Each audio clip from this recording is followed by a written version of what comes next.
Chapter 33. Guinevere. Did I mention how proud of you I am, my pet? Mim asked after the sword and the stone performance, dragging Quinn back to Arthur's chambers where they could be alone. Once she'd shut and locked the door, she poofed back into her old purple self, walked around to a nearby chair, kicked off her boots, and placed them on the table. The sweaty shoe smell made Guinevere's stomach turn, which was quite a feat, considering how nauseated Quinn already was from what had just transpired in the churchyard. Her mind flashed back to Arthur's face, the look of betrayal deep in his blue eyes, the way he had gazed at her, as if she were some kind of monster. But then, was he really wrong?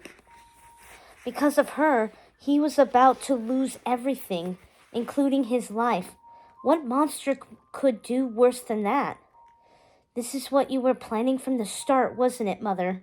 She accused, her voice still shaky as she planted her hands on her hips. Merlin never wanted the throne to begin with. It was you all along. You wanted the power for yourself. Power? Don't be silly, my pet. Since when have I ever cared about power? Mim spit out dismissively. I much preferred chaos. Sweet, beautiful chaos, and thanks to you, I have it in spades. Arthur was so stuck on his law and order and peace and rules and juries of his peers. Such nonsense. So boring. But now everything is so pleasantly unpleasant. And who knows what fun will happen next? Something truly gruesome and grim, if we're lucky. And I'll have a front row seat to it all. She beamed at Quinn. And I couldn't have done it without you. Why, my dear, whatever can I do to repay you?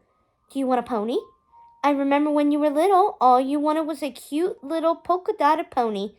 I don't want a pony, Guinevere snapped. I want the truth. You've been lying to me my entire life, haven't you? Not just about this, about everything, even my parents. Your parents? Mim's smile faltered. What about your parents? Guinevere clamped her mouth shut, realizing perhaps she'd said too much. The only way she could have known about her parents was through Merlin, and Mim didn't know Merlin was back. If Quinn had any hope for Arthur to be saved, she had to keep it that way. The truth about her parents would have to wait. Arthur's life depended on it. Nothing. It doesn't matter. Just stop these games. Let Arthur be king like he's meant to be. Mim laughed. Actually laughed. Oh, you're so cute when you're angry. She reached out and tweaked Quinn's cheek, as if she were a baby. But I promise you, I'm not as terrible as you seem to think. Maybe I did make up the whole Merlin putting Arthur on the throne thing. But that doesn't mean he's the destined king of legends either. Why, in fact, he's nothing more than a random boy who happened to be in the wrong place at the right time. What? Guinevere frowned, suddenly uneasy. What are you talking about? Only the rightful king could pull the sword from the stone. But even as she said the words, she wondered. Arthur hadn't been able to pull the sword from the stone a second time, which meant something wasn't right. The real sword in the stone, perhaps, Mim agreed cheerfully, but I swapped that out ages ago. After all, we couldn't just have anyone become King of England. It's far too important of a job. Her eyes rested on Quinn, bright and shiny. She looked far too pleased with herself. I needed someone completely unqualified, someone I could easily control. Someone like your dear, sweet Arthur, she cackled. So that's how she'd done it. Mim couldn't overpower the magic in the stone, so she'd replaced it entirely with a stone of her own, one with her own magic at its heart. Quinn remembered how angry she'd been when Mim had first told her about Merlin's alleged trickery. So indignant that anyone would try to twist the strand of fate to their favor. But it hadn't been Merlin. It had been Mim from the start. I don't understand, she said, her voice quavering. If you somehow made Arthur king in the first place, why did you want to take him down? Oh, Mim's mouth dipped to a frown.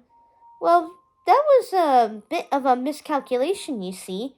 I had no idea at the time Arthur was Merlin's protege, and that he would have all sorts of ridiculous ideas in his head because of it. Of course, by then, it was far too late to pick someone else, so I had to get creative.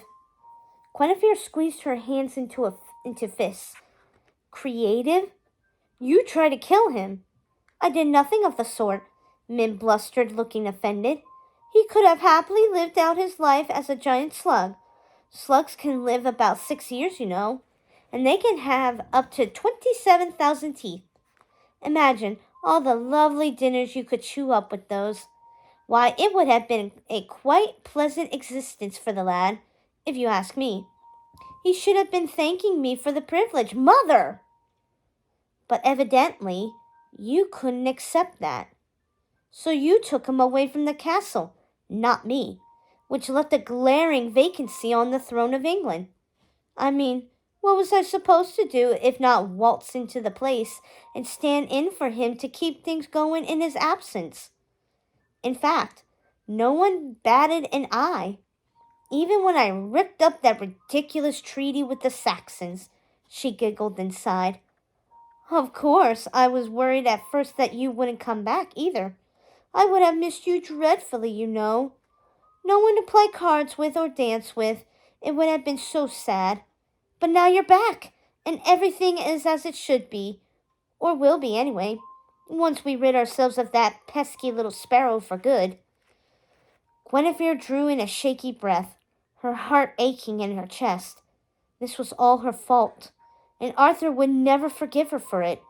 Why, oh why, hadn't she told him the truth about who she was from the start? Or at least once she realized her mother might be up to no good.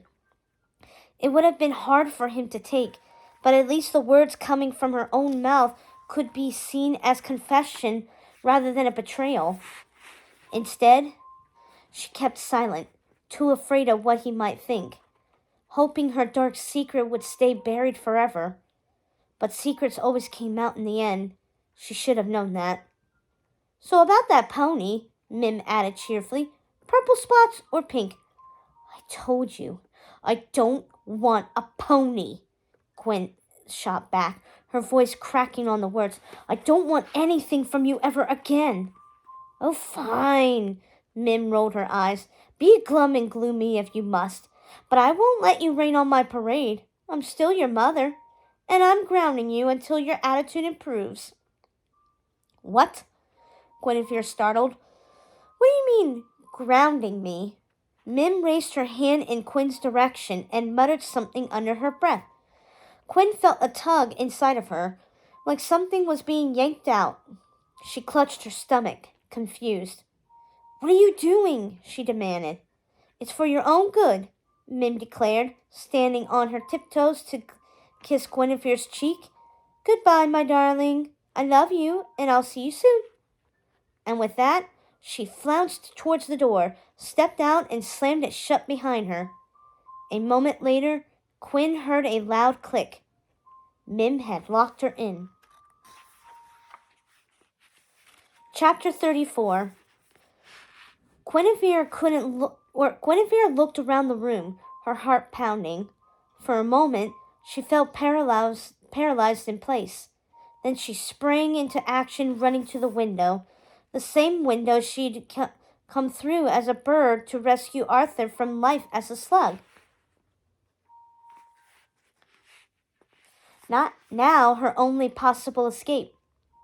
Did Mim really think she could keep her here?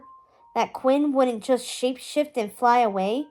The wizard might have won the battle, but as long as Guinevere had breath in her body, she would not concede the war. She would not let Arthur suffer or die on her account. She'd save him twice. Third time would have to be the charm. She drew in a breath, reaching inside of herself to draw up the magic she needed for a shape-shifting spell. But to her surprise, she couldn't find it. It was as if there was a well inside of her, and it had been thoroughly depleted. Panic flooded her. No, that was impossible. She tried again. Nothing. It was then that she remembered the tug she felt just before Mim left, the feeling of something leaving her body. Had it been her reserves of magic? Had Mim stolen them from under her? And without magic, what could she do? She looked out the window again, trying to fight the sinking sensation in her stomach. She couldn't fly, but maybe she could climb down somehow. The roof was steep, but if she took some of the blankets from the bed, she could tie them together and make a rope. It didn't seem like a good idea, but it was the only one she had. She ran to the bed and grabbed the blankets. She twisted each one and tied them to their ends, then snaked them out the window. The makeshift rope grew longer as she worked, but soon she ran out of blankets, and the ground was still too far from the end of the rope for comfort. If she tried to jump, she'd likely break her bones. But what choice did she have? She couldn't stay up here and simply wait around for Arthur to be killed by Mim. Oh, Arthur, she thought. I'm so sorry. She closed her eyes, trying to gather her courage. She thought of Arthur facing that wolf, deep in the woods of the Forest Sauvage. He'd been afraid too, but he'd faced his fears to save her. Now it was her turn to do the same. She opened her eyes, tied up her dress to her thighs, and started to climb out the window. But just as she was about to swing her leg over the sill, she felt a giant shove in the opposite direction, sending her barreling back into the room. "Argh!" she cried as she hit the floor hard, seeing stars. "What are you doing?" A new voice rose into the room. "I should probably be asking you the same thing." Guinevere looked up, heart stuttering. A towering shape stood silhouetted in the light streaming in from the window. For a split second, she thought it was Mim again, foiling her escape plan. But then she realized the shape was too tall, too narrow, too pointy-hatted to be her. "Merlin!" she cried, her voice croaking with relief. All her life, Quinn had been deathly afraid of the wizard, yet now he was the most welcome sight in the world. She collapsed on the floor, breathing heavily and telling herself everything would be all right. Merlin was here. Merlin stepped further into the room, looking down at her with a grumpy look in his eyes. "What in heaven's name did you think you were doing?" he demanded gruffly. "You could have fallen to your death, for goodness sake. Not very wise, I must say." She hung her head. "I know," she said, "but I didn't know what else to do. Mim locked me in, and I had to get out to help Arthur." She watched as Archimedes flew through the window, hooting at her angrily. "Help Arthur?" he repeated scornfully. "Why, from what I understand, you're the reason he's in this mess to begin with. The poor lad. Why, Merlin should have left you in the 21st century, or the 22nd, which, by all accounts, is far worse." "Now, Archimedes," Merlin scolded, "give the poor girl a break. We all make mistakes." He reached down and held out a hand. Guinevere took it, and he pulled her to her feet, then walked her over to a nearby chair and helped her settle into it. Waving his hand, he conjured up a steaming pot of tea, complete with a little sugar dish, on the table beside her. Guinevere looked at the wizard gratefully. She couldn't believe she'd once thought him evil. Instead, he was kind and good, perhaps better than she deserved. "He's right," she said, giving Archimedes a rueful look. "I've made mistakes. I won't deny that. But you have to understand why," she sighed. "I grew up with Mim, and my whole life she's told me that you were the evil one, that you killed my parents and tried to kill me." Merlin huffed. "That's the most ridiculous thing I ever heard. Why ever would I want something like that? Your parents are lovely people. Why, your mother once knitted me the nicest jumper you ever did see. And you certainly don't kill people who knit you nice jumpers." I suppose not, Quinn agreed. But I didn't know that at the time. And so when she told me I was England's only hope to save the realm, I thought I was doing something good and just. She hung her head. It wasn't until I met Arthur and saw what a good person he is that I realized I might be fighting for the wrong side.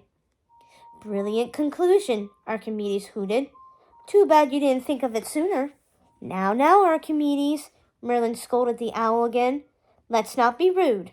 This girl clearly had seen the light. He peered at her with watery but sharp blue eyes. Why, I think she cares for the boy, and I can only assume she wants to help us set things right.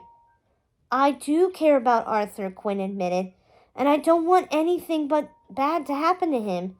I also don't want anything to happen to England. I'm prepared to do whatever I can to help, even if it costs me my own life, she added bravely. Well, hopefully it won't come to that, Merlin replied. But I do admire your courage and your affection for our boy. Love is a powerful thing, you know. Perhaps the most powerful force in the universe. Love. Guinevere startled on the word. Did she love Arthur? She wasn't even sure she understood the feeling. The only person she thought she'd ever loved before was Mim. And look how that had turned out. But Arthur, that feeling was different. So different. Maybe it was love, just a different sort. So what do we do? She asked. How do we rescue Arthur? To her surprise, Merlin shook his head. We don't. What? Guinevere cried before she could stop herself. He's in prison.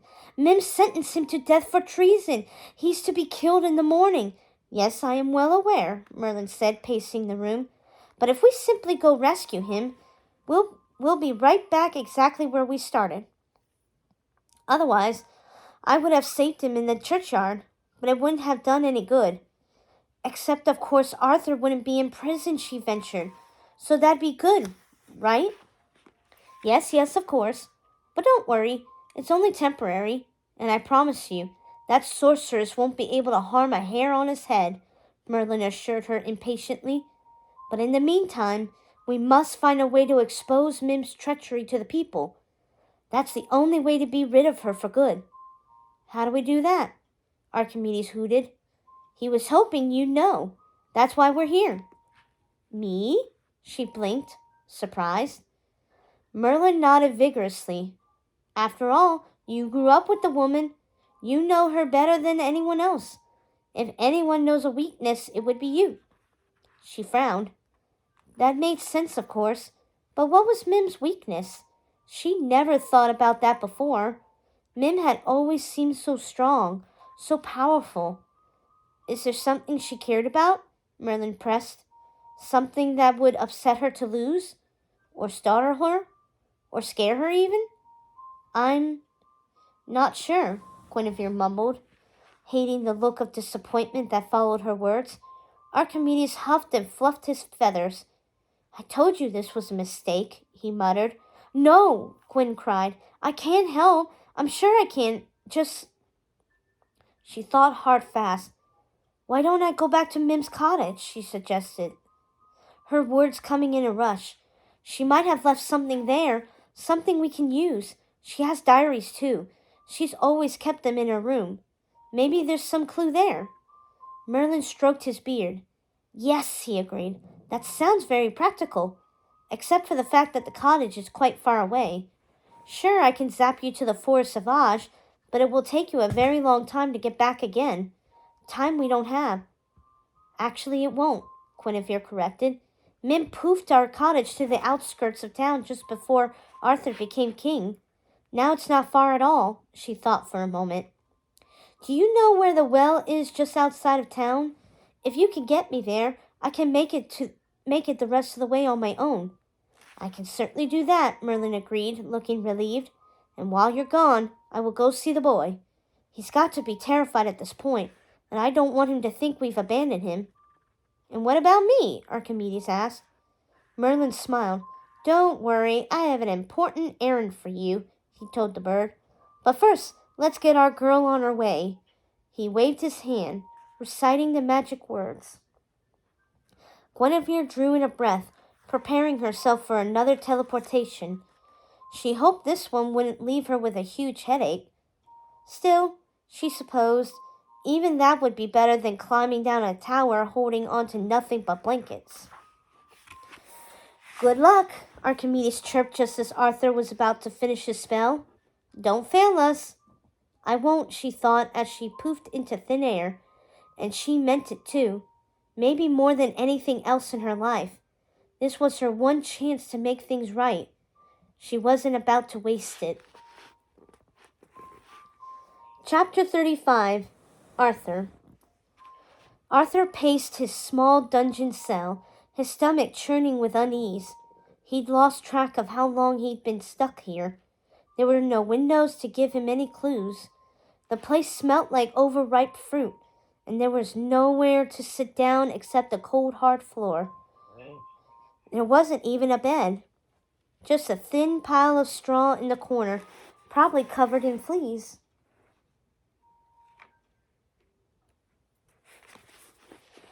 This was not good. Not good at all. Oh, Merlin, he thought, where are you? Why didn't you save me like you promised? He'd been so sure the wizard would appear as the guards dragged him away to make a dramatic rescue and take him somewhere safe. But the wizard never appeared. Arthur had hoped nothing had happened to him. His heart squeezed as his mind flashed back to the scene in the churchyard, the moment he hadn't been able to get out of his head, when he'd learned the truth about Gwen and her mother, what she'd been sent to do, under the guise of friendship. She hadn't even tried to deny it. His stomach heaved. He was close to throwing up, his mind torturing him with the memory of that Bermuda beach in the future, of Quinn's lips brushing against his, and him feeling as if he would live forever. But no, it would all had been a lie. Every sweet look, every embrace, a vile lie to help take him down so an evil wizard could ascend the throne in his place. So Mim could pull the sword from the stone. How had she done it? There was only one way he could think of. She had to have replaced the real stone with her own, one that her magic could control. But how had she known to do it in time for the challenge? And why did it appear exactly as it had the day he'd pulled out the sword for the first time? Not that it mattered how'd she done it, just that she had, leaving Arthur looking like a liar in front of the kingdom. He sank to the ground, no longer caring about the cold floor. He scrubbed his face with his hands. What am I to do? He wailed. Who's there? Asked a gruff voice from the next cell. Arthur lifted his head blearily. It sounded vaguely familiar. It's me, Arthur, he said. Who are you? Arthur? Suddenly there was a man on the other side of the bars. Arthur gasped to realize it was none other than Valdemar, the Saxon king. Why are you down here with the rest of us? He scoffed, his voice filled with scorn. Aren't you busy breaking your word and treaties? That wasn't me, Arthur cried. I never do that, he sighed. It's kind of a long story. Let's just say I might have won the battle with Kay, but I have lost the war for my crown. As have I, lad, King Valdemar replied, pacing his small cell.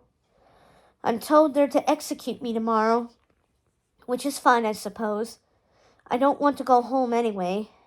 They'd never accept me after how I failed them. You didn't fail them, Arthur protested. I did. He closed his eyes. And I'm sorry. So that's it? King Valdemar asked. You're sorry? You're done? You're content to die like me tomorrow? No, of course not, Arthur said, feeling suddenly ashamed. He scrambled to his feet. I don't plan to die, he assured him. Merlin will save me. He paused, then added, he will save us. Merlin? Is he one of your knights? He's a wizard, actually, and a very powerful. came a new voice from behind Arthur. Arthur whirled around to find a man dressed in a ragged beggar's robes, stooped over a cane. Arthur frowned confused. Then he caught a flash of sparkling blue under the robe's hood, eyes he'd recognize anywhere. He ran to the front of his cell, grasping the bars with his hands. "Merlin!" he cried. "Where have you been?" "Shh!" the wizard scolded. "Do you want to wake the whole prison? I'm in disguise, in case you didn't notice." "Sorry," Arthur whispered, but his heart soared. Finally, he was here. Arthur had never been so happy to see someone in his entire life. "You've come to rescue us, right?"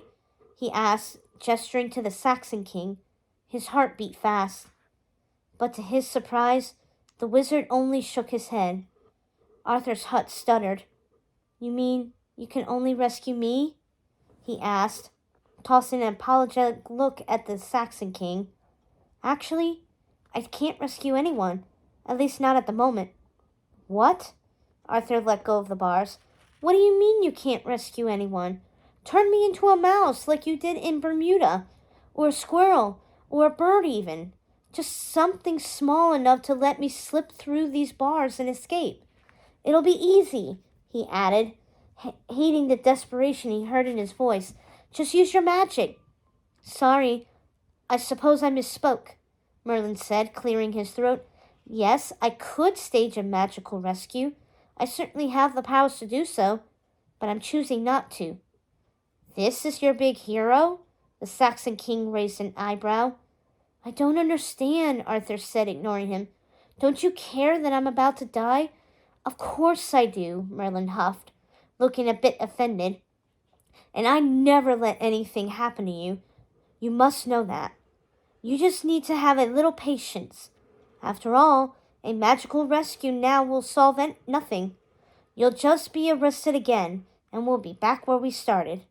Even if you did manage to escape somehow, you'd never be able to take back the throne, which means Mim would remain in power, and that would be a disaster of epic proportions.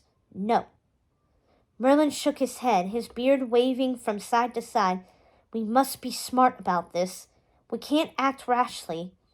The magic will help when the time is right, and no sooner." Arthur took a step backwards, feeling defeated.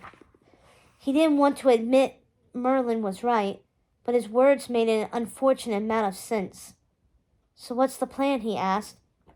"Well," Merlin said, "first we need Guinevere to return, and then—" "Guinevere?"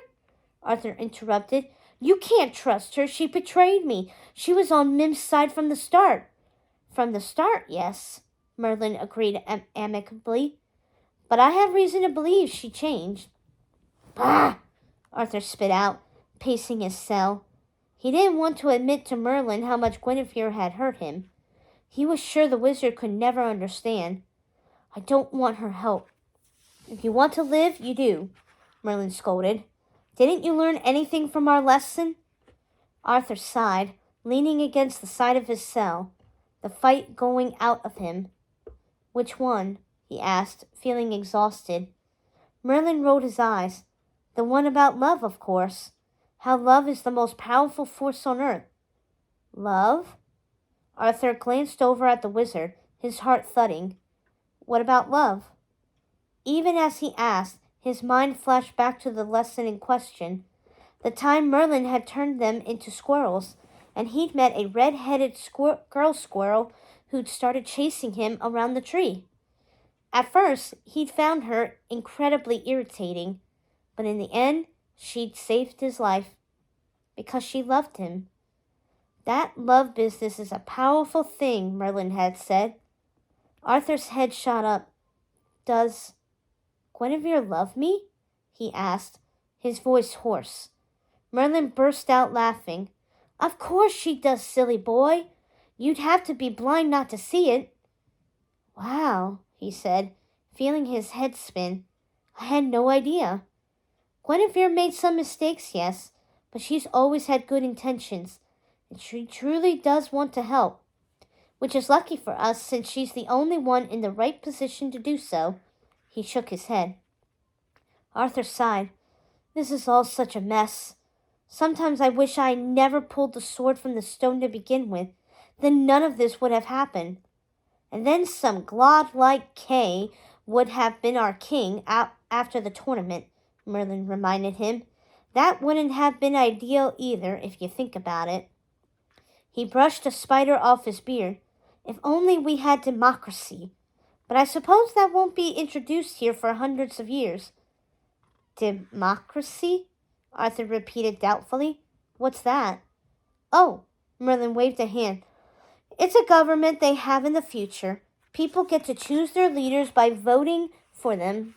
It's more civilized than a tournament, and much smarter than just letting someone pull a blade from a stone. Arthur considered this for a moment. That does sound... But his words were interrupted by the banging of a door. The guards were on their way back. Merlin waved a hand. I have to go. I'll see you tomorrow, and be ready for anything. And with that, he poofed out of the room, leaving only a cloud of smoke behind. A moment later, the guards stepped into the room, looking around suspiciously. I thought I heard talking, one of them said. Yes, I was speaking to my friend King Baldemar, Arthur assured them.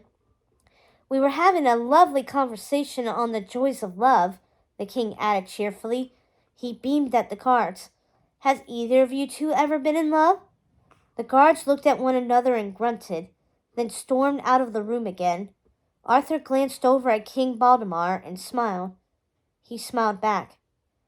You think this plan of Merlin's will work? Baldemar asked. I hope so, Arthur replied, because it's the only chance we've got.